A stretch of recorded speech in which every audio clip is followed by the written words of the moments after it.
Once more, thank you so much to our panelists today for participating in this roundtable. I think it's a long time coming for us as doctors and in the medical community to discuss the topic of how to develop leadership amongst doctors. We know that the health landscape currently is quite challenging for doctors. And I think there's no better time than now for us to really start to think about the role that we play as doctors, and more particularly, how do we enhance our place in the medical fraternity as leaders. So I'm going to start off by maybe introducing myself to the guests that are here. My name is Dr. Nondumiso Makunga Stevenson. I'm the founder of Ubuntu Doctor Coaching, and I work primarily with medical doctors around their careers, whether it is career transitions or leadership. And I'm going to introduce my guests as well. I'm going to start with Dr. Loyiso. If you can please just very, very briefly introduce yourself, then Dr. Rashida, and then Dr. Mishak. Thank you. Dr. Loyiso. Thank you. My name is Loyiso Mpuntsha. I started off as a medical doctor, general practitioner. Then I moved out into the policy space and worked with the government as a director in the National Department of Health. And then I moved out to work with medical doctors in the South African Medical Association as a policy developer and healthcare executive with them. And then I moved from there to join the National Blood Service in South Africa as a chief executive officer. So I moved so I started 10 years as a doctor, 5 years with government, and another 5 years with the professionals, and then 9 years as a CEO of the National Blood Service. Then I moved out into business executive coaching. I studied that at master's level, and that's where I'm at now for the past 8-10 years, and I'm enjoying it. Great, thank you. Business executive, senior management. Yeah. Thank you, Dr.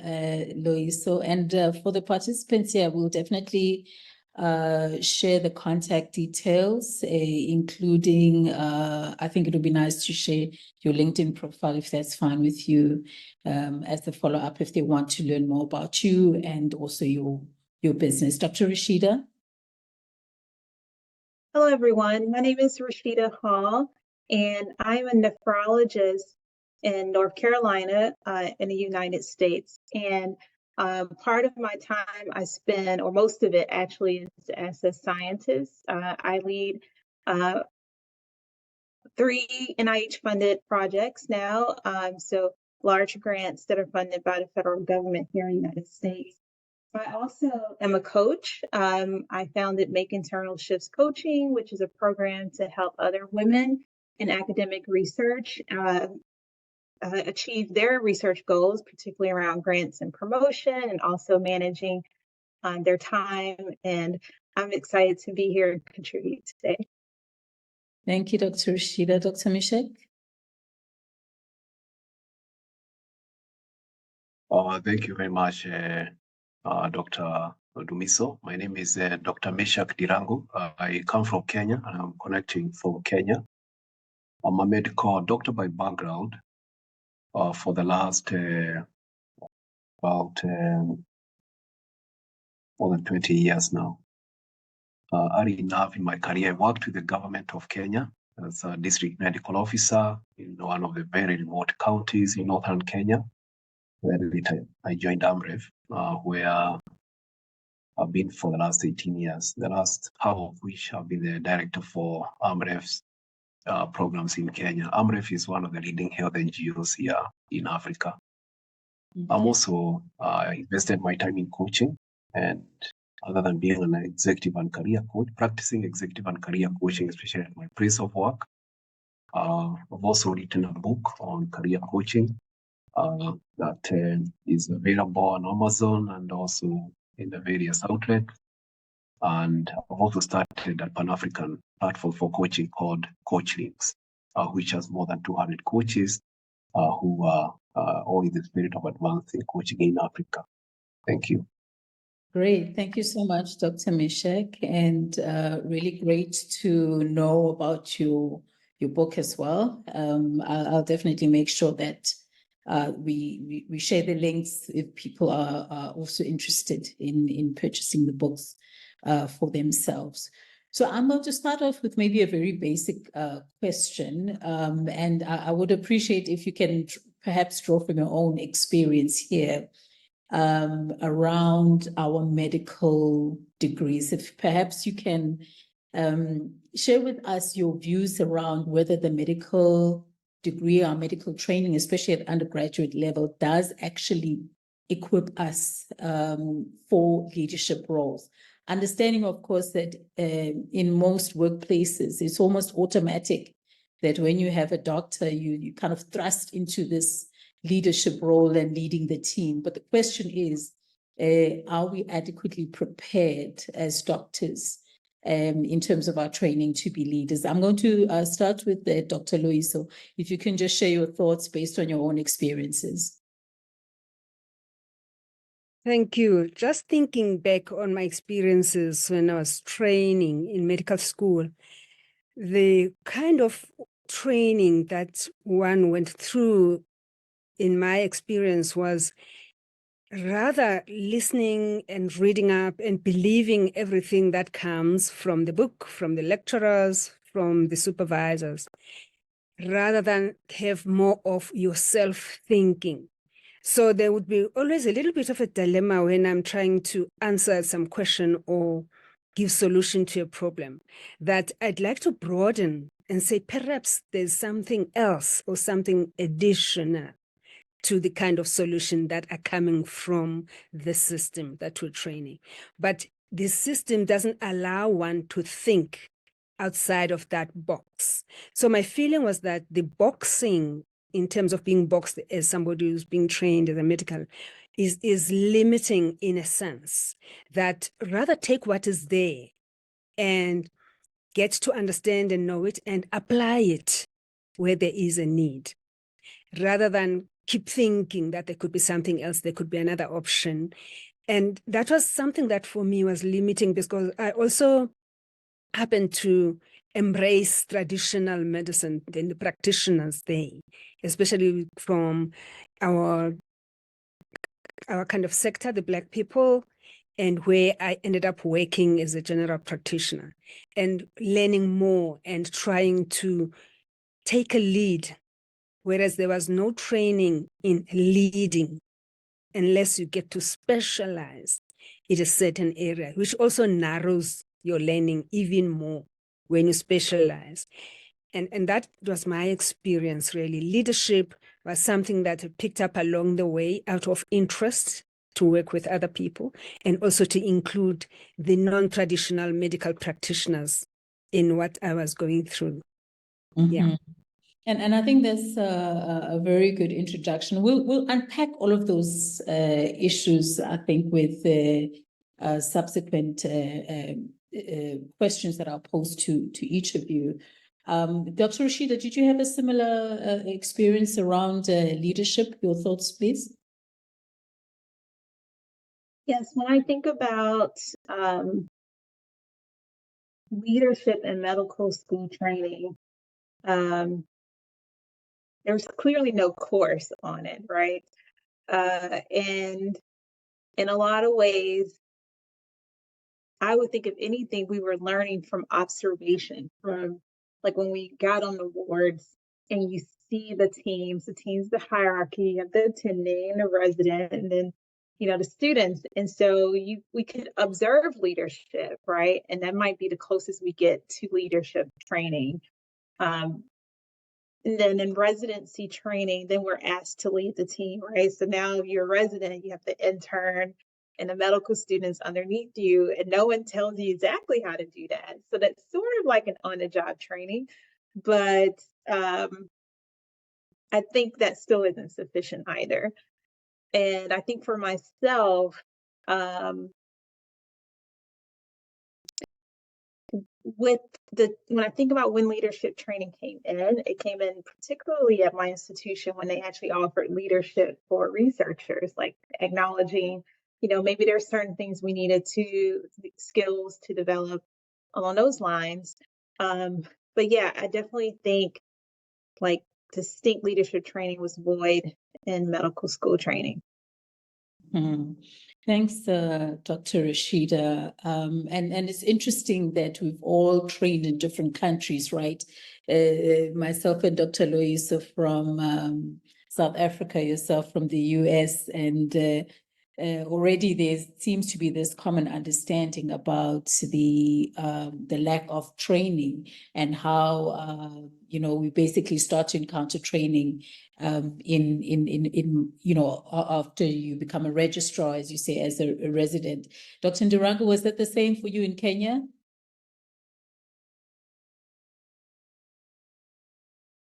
Yes, by and large, it's the same experience, because I remember when I graduated back in 1996, when I graduated as a medical doctor, and after 1 year of internship, around 1987, I was posted to be a district medical officer in one of the districts in northern Kenya.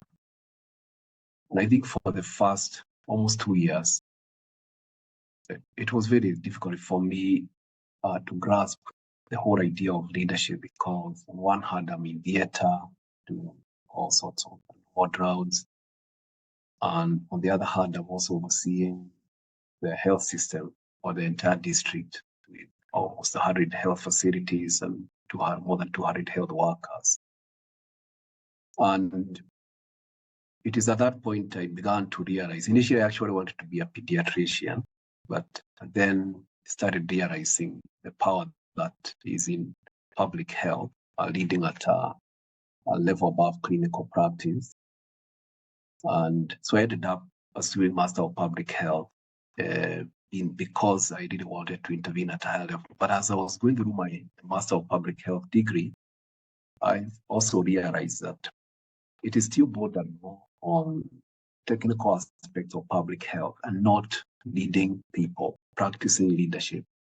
So I decided to do a Master of Business Administration. And it's around that time that has also shifted from working in the government or working in an NGO.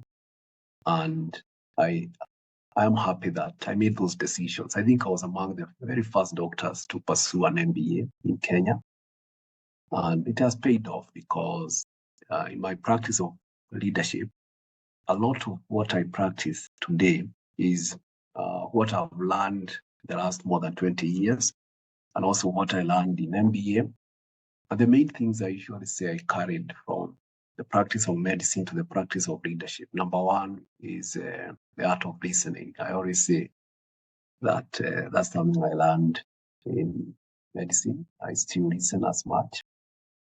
And obviously also bring the credibility of understanding the technical aspects. But yeah, so it has been that transition of asking, do I do public health? Yes, I actually did it, but then still realizing their gaps. So doing a Master of Business Administration. Later on, I started also grappling with, as I'm a director in AMREF, I also started grappling with the various styles of leadership. And I started realizing that the people I worked with are very knowledgeable people, many knowledgeable than me. And I developed an interest in the coaching style of leadership, whereby I tell less and I ask more, but I did not know how to do it. So that's how I ended up pursuing coaching at a practitioner diploma level. And so that most of the conversations I would have now with my more than 10 reportees would be around less of telling and more of coaching conversations. Yeah, so yeah, let me pause there, but by and large, the same experience. Thank you.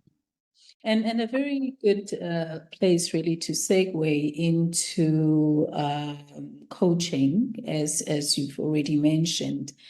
Just reflecting back on how both Dr. Rashida And Dr. Loisa mentioned that we gain a lot of our coaching, or rather our leadership styles by modeling the doctors that we see around us, or modeling the head of the unit or the head of the department, or the superintendent or the CEO of the hospital who's a doctor.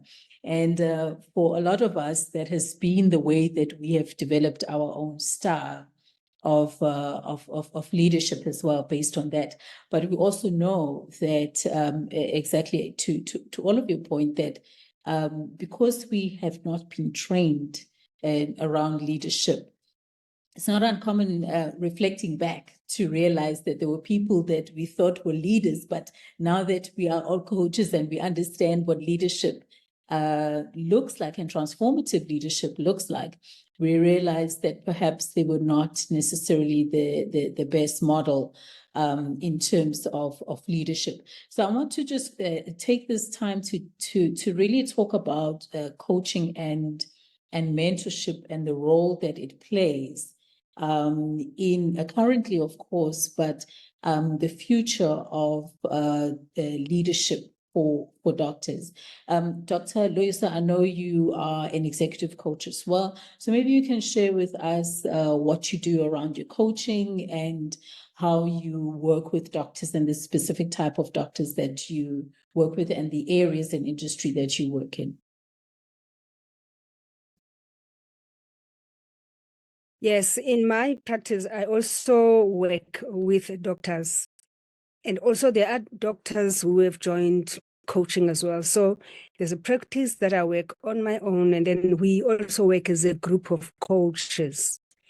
And in my experience, sometimes when we have a, let's say, project to coach a group of doctors, medical doctors who are in leadership, to develop their leadership skills, you first of all struggle with getting them to understand what coaching is.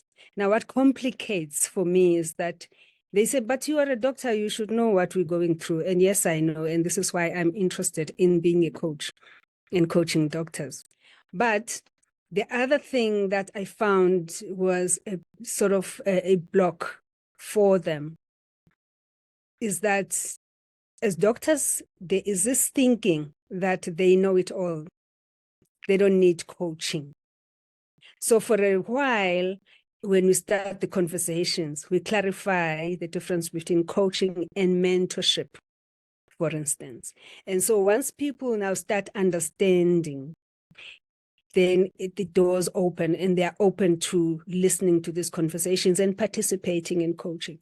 And the other issue is that when they decide, they understand that there is coaching that is needed, they need to set time aside, and it's not counseling, it's not therapy, because yes, already they are working in very stressful conditions. That we also understand as coaches who have a medical background that there is a time when a leader who needs coaching, you get to realize that they are going through something that needs another professional. So we do explain that when we deal with situations like people going through a divorce and people going through a very stressful mental health related problem, we say, look, we need to take a break. You need to attend another professional service. And so we have links and contacts with clinical psychologists that we work with during those times. But because it's a relationship that you build first, you build rapport, by the time it gets to that, the people are receptive and you keep that relationship. When they're going through that, you keep checking upon them so they gain trust, and then they're back in coaching and things go better. So it is situational in that kind of sense, because you get to understand their context of work and their stresses, but also they understand that it is not therapy that you're offering, it's a different service, but it's very important for them to work well and perform well in their jobs. Mm-hmm. Dr. Rashida, now I know you and I have had quite some in-depth conversations about the type of coaching that you do. Understanding, of course, that the gap that exists in I guess both continents around research, and particularly Dr. Loiso also alluded to this, to the lack of Black doctors in research. Maybe you want to speak a little bit around the type of coaching that you do, but also specifically how it closes that gap in research.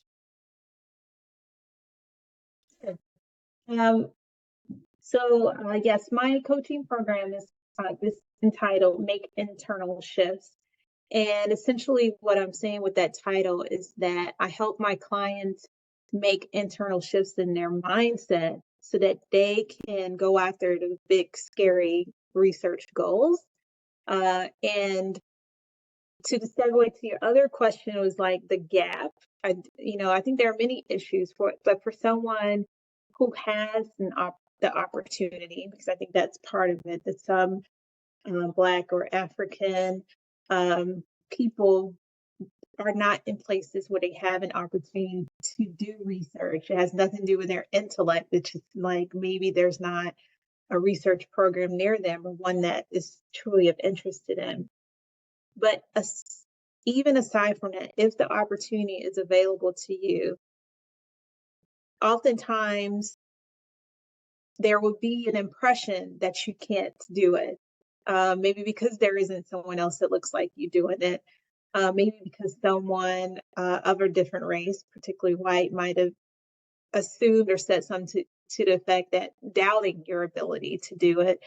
And also just acknowledging when you hear about research and what it takes with respect to maybe additional training, the time spent grant writing, the potential rejections that come along the way. Those are the types of things that I believe coaching can be helpful for, especially helping someone manage living with imposter syndrome and yet still achieving their goals. And I also imagine that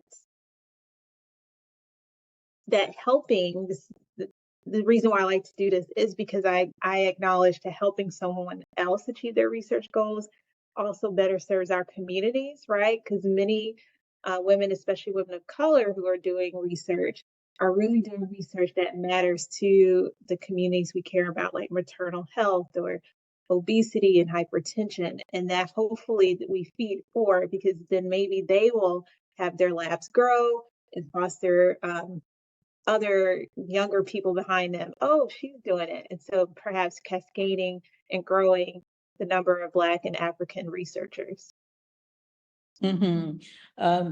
Thanks for that response, Dr. Rashida. And I'm going to pick up on that piece as well, as I asked Dr. Mishek to also respond to the initial question about his type of coaching, because I know he's working in the developmental sector. So perhaps, Dr. Mishek, as you speak to how you do your coaching, I know you're very passionate about development, especially in Africa and in resource limited settings. So if you don't mind to just quickly share with us what you do in terms of coaching, and maybe just to start to speak to Dr. Rashida's point about how does coaching doctors in leadership positions benefit healthcare systems? How does it benefit the communities, and how does it benefit the healthcare organizations from your perspective?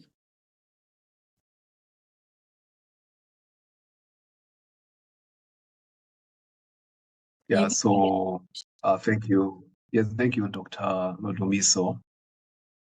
As I highlighted earlier, a lot of what I do is having coaching conversations.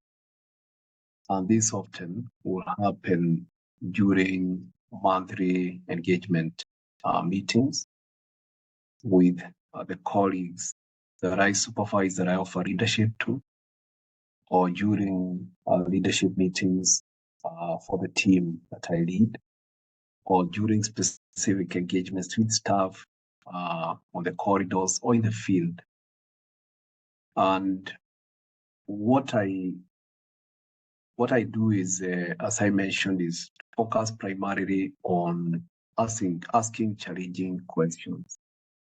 And there's a very specific coaching model that I apply, not in a linear motion. It's what I call the seed coaching model, where by and large, I work to empower colleagues that I'm working with to realize that they do have within them the resources, the knowledge, and the ability to drive the change that our continent in Africa needs.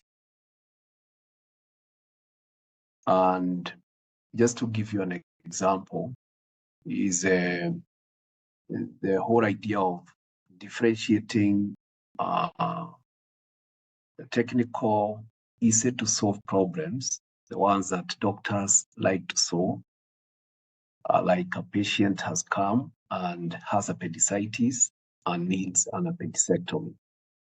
That's a technical problem.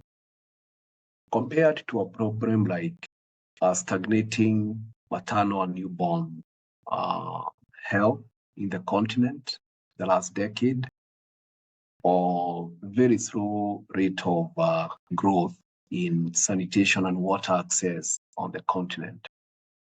So working with colleagues, doctors, non-doctors, people in community development, and asking, what can we do differently to apply adaptive leadership?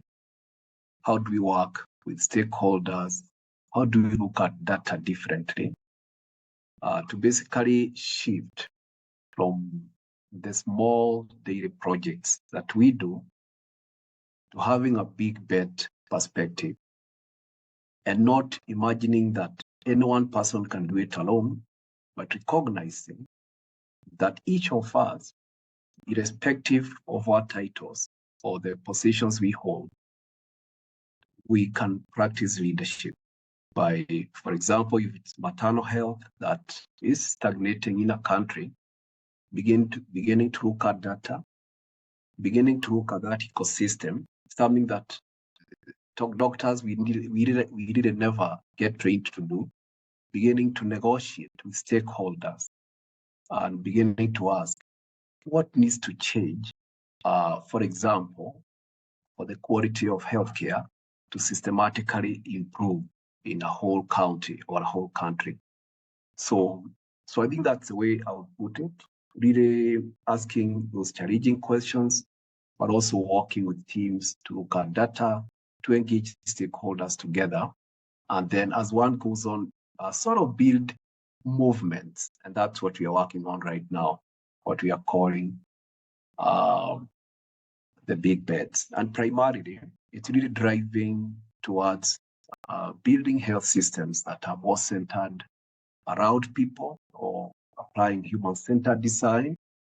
And also where we truly think about systems. You know, a lot of times we talk of health systems, but we operate the health systems as if they are specific blocks without recognizing that everything is connected to everything. So if, for example, women are dying and that rate has not changed for some time, really going into looking at which other sectors, for example, do we need to work with?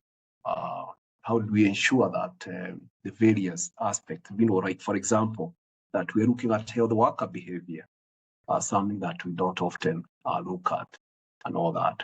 So I'd like to pause there, and those are happy to share more as we move along. Thank you.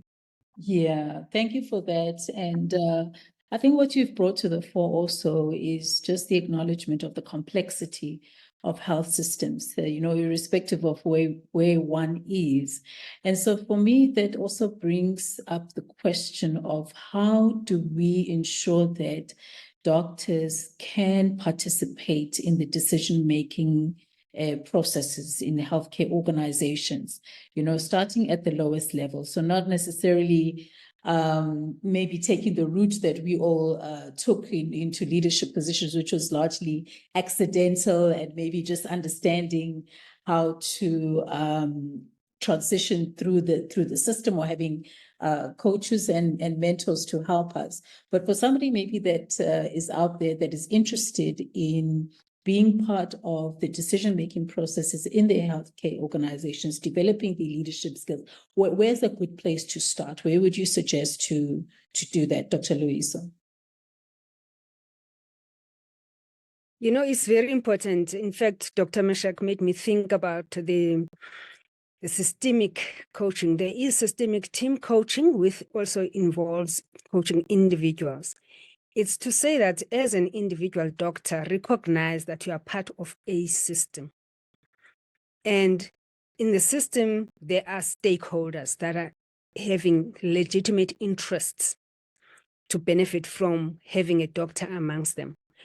So it's important as you work, maybe you are a newly qualified medical doctor who is working in a clinic or in a hospital, to make contacts and participate and get yourself invited to meetings with your local clinic to start with.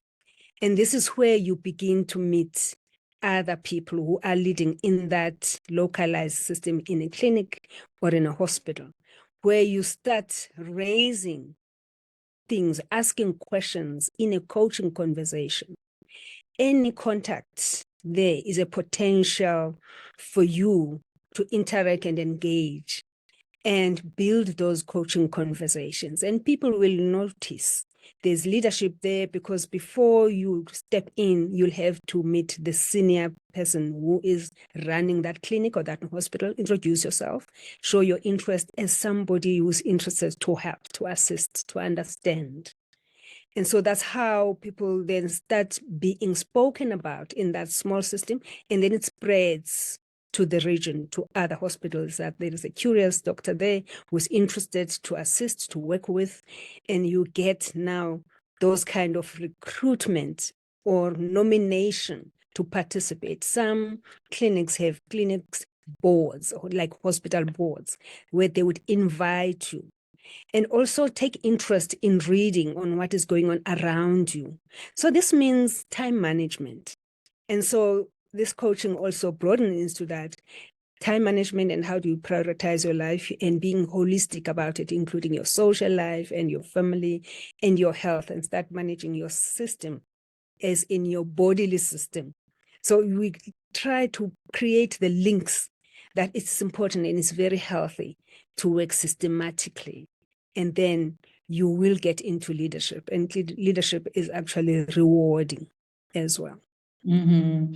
Thank you. Dr. Rashida, I'm also going to pick on you again around the same issue, and maybe from your own experience or through your coaching, how you've advised people who are interested in developing their leadership skills as doctors, and interested in also participating in the decision-making processes.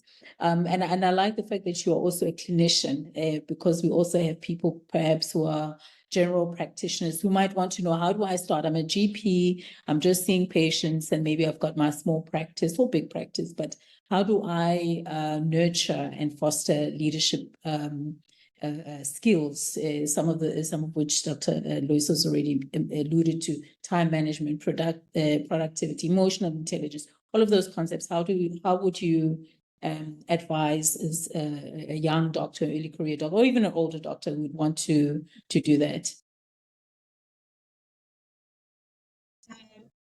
The thoughts that come to mind would be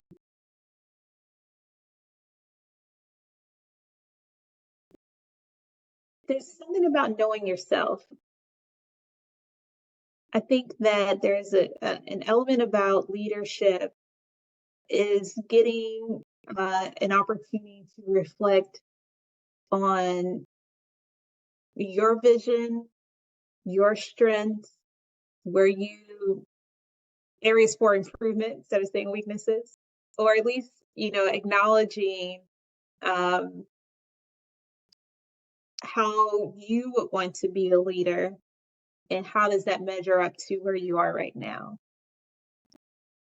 And I think to Dr. Loyiso's comments is that there's something that needs to be very intentional. She used the word systematic. I would say also that there's the intentional work or time spent doing that reflection, considering your strengths, considering what is the next step I can take right now to get me into a leadership role. And could it be, as others have mentioned, having conversations, or could it be more the reflection, like how can I develop my skill at being patient, being a good listener, for example. So those are the things I would say. Thank you for that. And, you know, as you were talking, what came to mind, and this is an example that I think we've all seen. I've not yet come across a doctor who has not seen that, I'm sorry to say surgeon maybe in a in the theater who's, you know, is, you know, labeled as disruptive, for want of a better word, you know, throwing the tray. And, you know, those are some of the examples that we saw as young doctors, and we've already talked about, unfortunately, some of us didn't know any better and thought that this is what leadership was about. But it brings me to another point with regards to, and Dr. Ndirangu, this one is for you because of the type of work that you do also, is how do we equip doctors to work well in a multidisciplinary team, and also with people that are not necessarily healthcare trained. So I think obviously in our training, we work with all types of other healthcare professionals.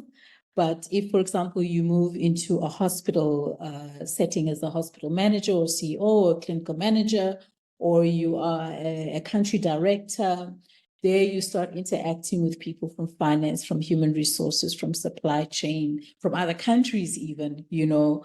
How do we ensure that, or what skills rather, would we need to ensure that doctors are able to work outside of the medical and paradigm that we are so comfortable with, given that there is a reputation that we are quite difficult to work with when it comes to other doctors, because of the fact that we automatically just assume, you know, I'm the leader of this team, and sometimes it's not quite like that. Dr. Ndirangu, have you witnessed that? Has it been a challenge for doctors to work with professionals that are not from the healthcare sector?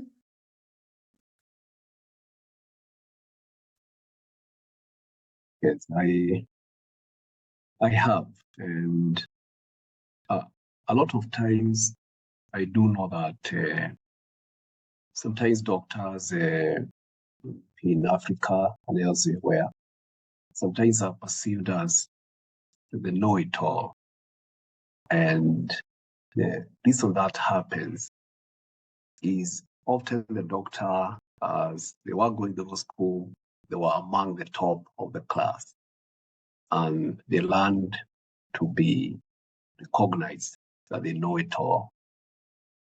They get A's, they go to medicine and all that, and sometimes that attitude goes to work.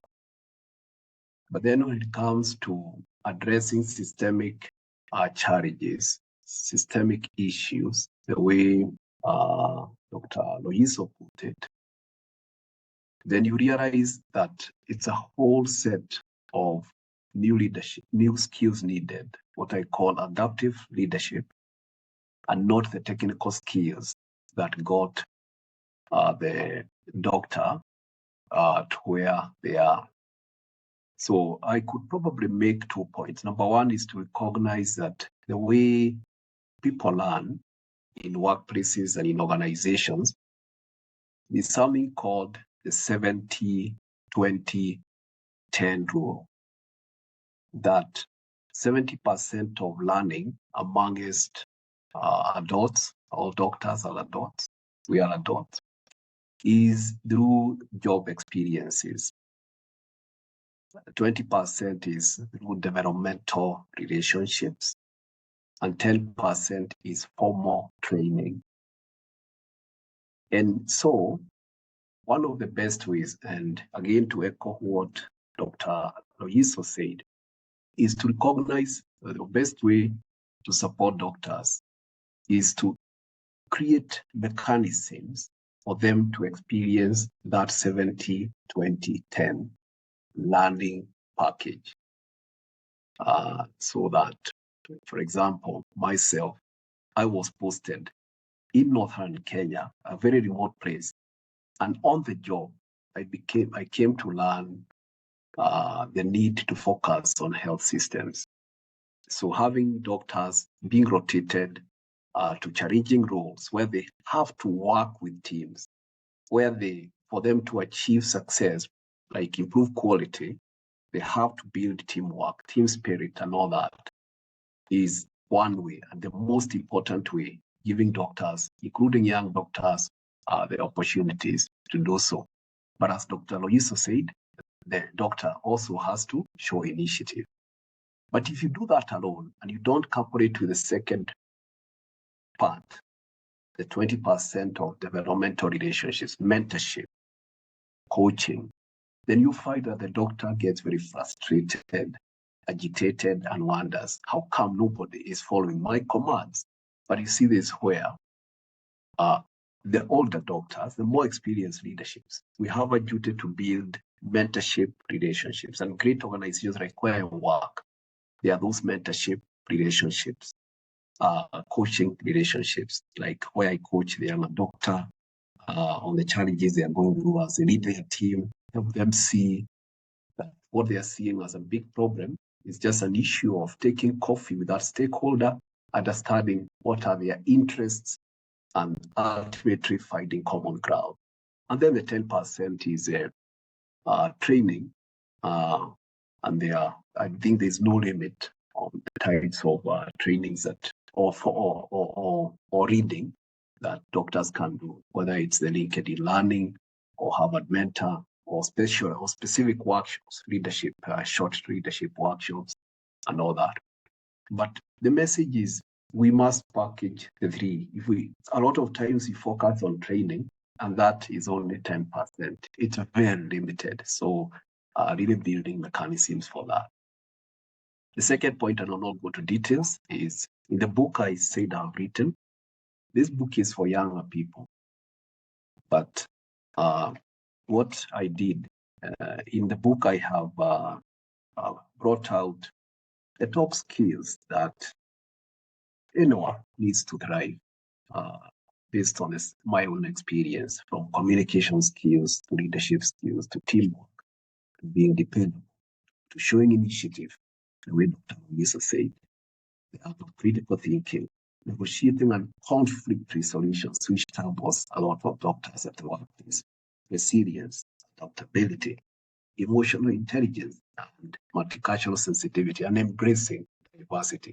So beginning to realize that it's a core set of leadership practices that can help one navigate in a systemic environment where there are different stakeholders. I will pause there. Thank you. Great, very comprehensive response. Thank you for that, Dr. Mishek. I just want to maybe invite the participants also who are here, if they would want to ask any questions or even make any comments. The chat is open, so please feel free to make a comment or ask a question, and we'll use the last few minutes of our time to respond to those.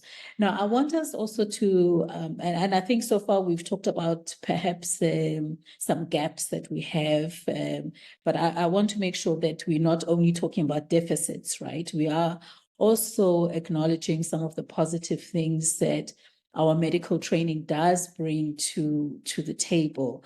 So maybe Dr. Loyiso, I'll start with you from your own experience. What is it though that it seems that doctors do seem to almost automatically be put in those leadership positions? What are the positive attributes that equips them to be leaders from your experience? From my experience, from the training as a medical student, what I picked up is that you are basically trained to listen and listen to get what the real problem is. Because when, for instance, when you meet a patient and they start by saying, I was riding a bicycle going to buy some honey for my grandmother, and then there was a cat crossing. And before they tell you that I have an ankle problem. So if you don't hone that skill to guide that conversation so that you get to quickly, because most of the time you have a long queue of patients to see, especially if you are alone, let's say in a clinic. Time management is important, but you need to listen. That's where the diagnosis comes, and that's where everything flows from until you get what the actual problem is. And remember also, many problems, medical problems, physical issues that a person comes to a doctor with, there's already an emotional and psychological problem linked with it, some tension, some stress because of the background, the context, the work, that the home situation. And so to get all of those things, it's from the listening. And rushing to tackle that ankle is something that can also lead you astray in a way, where you miss out another very important thing, that this person happens to have another condition that comes from a situation in their social life. So listening is a skill that medicine made me hone and get to see the benefit of getting it all and connecting the dots and connecting the pieces of information so that it's holistic. That is the way you're going to manage that problem for that patient successfully. Mm-hmm. And in coaching, it's very important. Of course, coaching, definitely coaching. Dr. Rashida, from your perspective, what makes us good leaders? What in our training, in our personality, in our purpose, the positive things that we bring to leadership as doctors? Yes. So I like to build off of what Dr. Luiso mentioned about listening, because part of what leads from our good listening skills is our experience with synthesizing the information and making a clear decision on what to do next. And I do think that experience, especially when you have to do it by yourself versus like when you're still in training, but when you're forced to kind of come to a conclusion about what the treatment plan is and relay that back to the patient or family, I think those experiences really equipped us to be leaders. We are, you're that person in the room, you have that presence, you're able to convey the plan with certainty. And I think that when you translate that into a leadership position, then in a similar way, the rest of the team can, at least when you're certain and you have a clear plan, it does help the rest of the team also go along with it. Not to say their opinion doesn't matter, but I do think that that's the skills that we bring. Mm-hmm. And Dr. Mishak, I'm sure you wrote this in your book as well about those attributes that doctors do bring to leadership that probably for a lot of us, we don't even realize or recognize that through our training, we are possibly set up and well equipped for leadership roles. Right. So, first of all, I echo what Dr. Loisa said, listening. And I cannot belabor that. I always say it's the biggest gift that a doctor takes into the leadership scene. And I also echo what Dr. Rashid has said, communicating with clarity. And so the third thing that I would add is empathy. Empathy, recognizing that doctors, the nature of our work, we learn to be empathetic, not sympathetic, not disconnected, but empathetic. Mm. And when you are working with stakeholders in a systemic environment, in an ecosystem, bringing that empathy even in the most difficult of the situations, and willing to forego ego for the sake of the bigger good. The same way when a patient is in theater, you leave everything because we swear by the Hippocratic oath to save the life. So in the same way, but in the systemic environment health systems, we bring the same empathy and the same commitment that we work with all stakeholders to drive towards the greater good of public health and all that. So I think that's the third thing that I would add, that as doctors we bring into the scene. So we are coming in line with what I say, the seed model. We are already coming with certain skills, certain gifts that we can deploy and deploy them very powerfully in the health sector. Yeah. And we certainly saw that during the COVID epidemic. I think it was very evident that from general practitioner, from medical student, all the way up to the ministry, doctors were really taking up the leadership roles. So as we wrap up this conversation, it's been really very interesting. I want to just pose a question that I get during coaching sometimes from clients around qualifications. And I know, Dr. Mishak, you touched on that as well. One of the questions people would want to know is, should I do an MBA? Is that a necessary qualification? How do you advise your clients? I'm sure you've had this question from young leaders or doctors that want to enter into leadership roles. What kind of qualifications do you suggest that they can equip themselves with? And at what point do you get into a leadership role and then do the qualification? Or do you do the qualification first with the hope of getting into a leadership role? Dr. Loisa, what's been your experience? Yeah, I've had this question from young doctors, and my response would be, first, check your interests. Think about yourself. How aware are you about yourself? You know, there's this self-awareness, emotional intelligence, how you as a person show up, what interests you besides being a doctor, the clinician. And if you feel you're interested in managing business, money, assets, resources, it's very important for you. You want to be in control of your life. You want to fly around the world because you've got lots of money. Think about doing the MBA as well.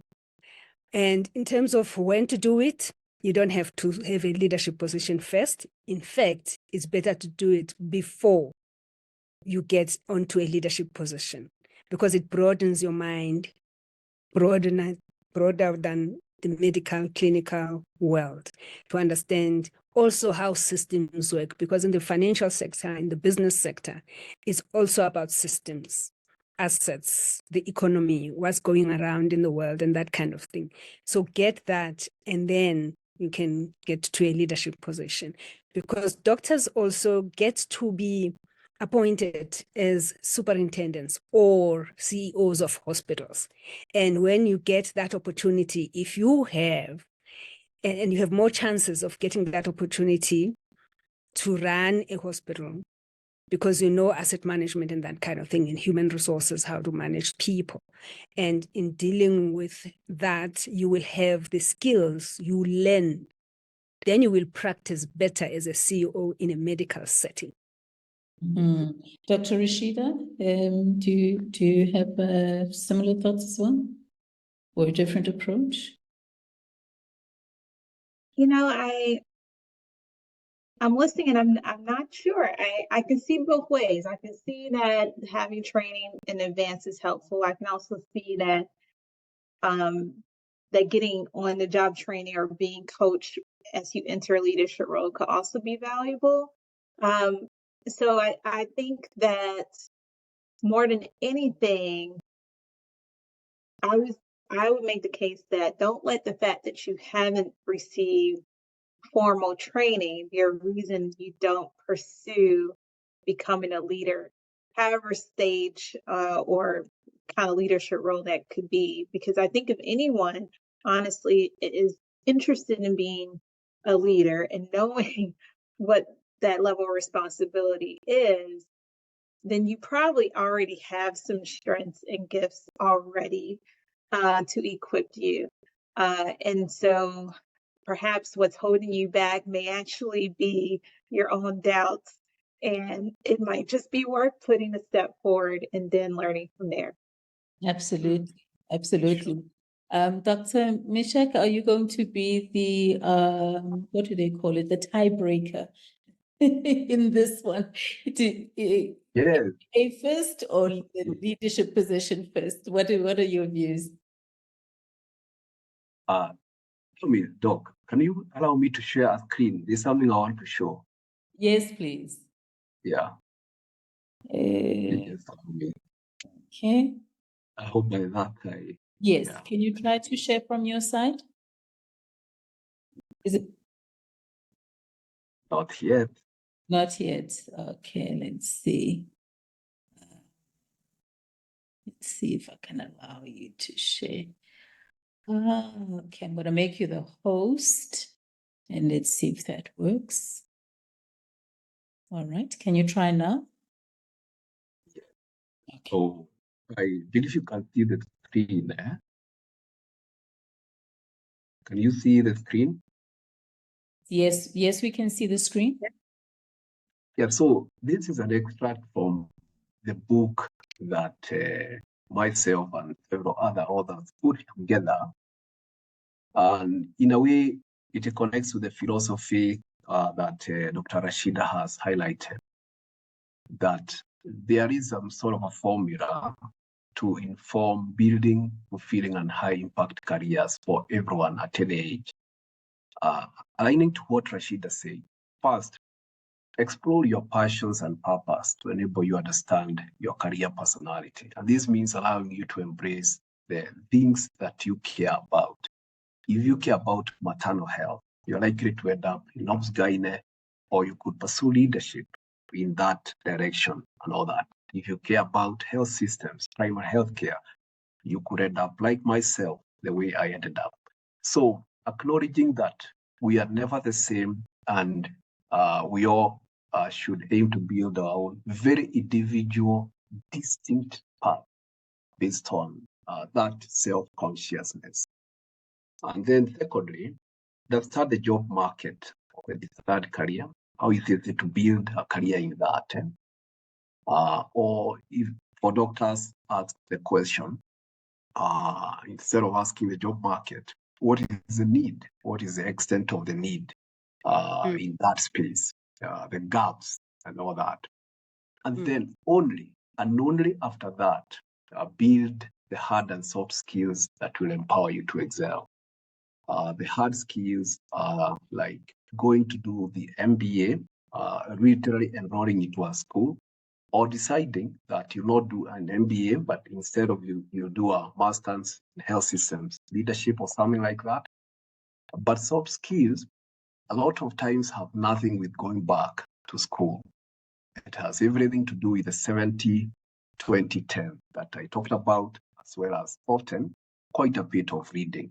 And usually this reading is driven by, the thirst to understand a certain line of work in the field of healthcare, then you'll always find resources for that. For example, myself, very early on, I found the Harvard Business Review a very good reading material for myself. And in a way, that helped me to begin and understanding what are some of the soft leadership skills that I need to develop in addition to experiential. The teams that I led as I was practicing MBA, the teams that I was leading at that time, I'll be in class on Saturday, and on Monday I'm asking, how can I apply what I learned on Saturday in this MBA class and all that? So this is what I would like to leave the audience with and all of us with, that while as it's not a linear formula, there is a way, but that way starts with understanding self, understanding the market need, and building soft and hard skills based on that understanding. Thank you. Thank you, Doctor. If I can ask you just to close the screen, I think that's a beautiful way of wrapping up. I definitely take my clients through a similar model, the Ikigai, which I'm sure you are also familiar with as coaches. Very important to identify those areas. What does the world need? What are you good at, and what do you love, so that we have a fulfilling career. Thank you so much, doctors. And I think on that note, I'm going to end this conversation. It's been exciting. I wish I had maybe at least another 30 minutes because I didn't finish all the questions that I wanted to ask you. But I'm sure we'll have more conversations as time goes, and definitely bringing some of these topics and discussions to our colleagues, and strengthening the capacity of the medical community to lead, particularly in the healthcare organizations, but also to lead themselves, and with that to benefit the community at large. So I would like to end this meeting with that note, and once more to thank you very much for being part of this discussion. Thank you so much. Thank you. Thank you Thank you for for having me. Thank Take you. care. Bye-bye. Bye. Thank you. great. Goodbye. Bye-bye. Bye-bye.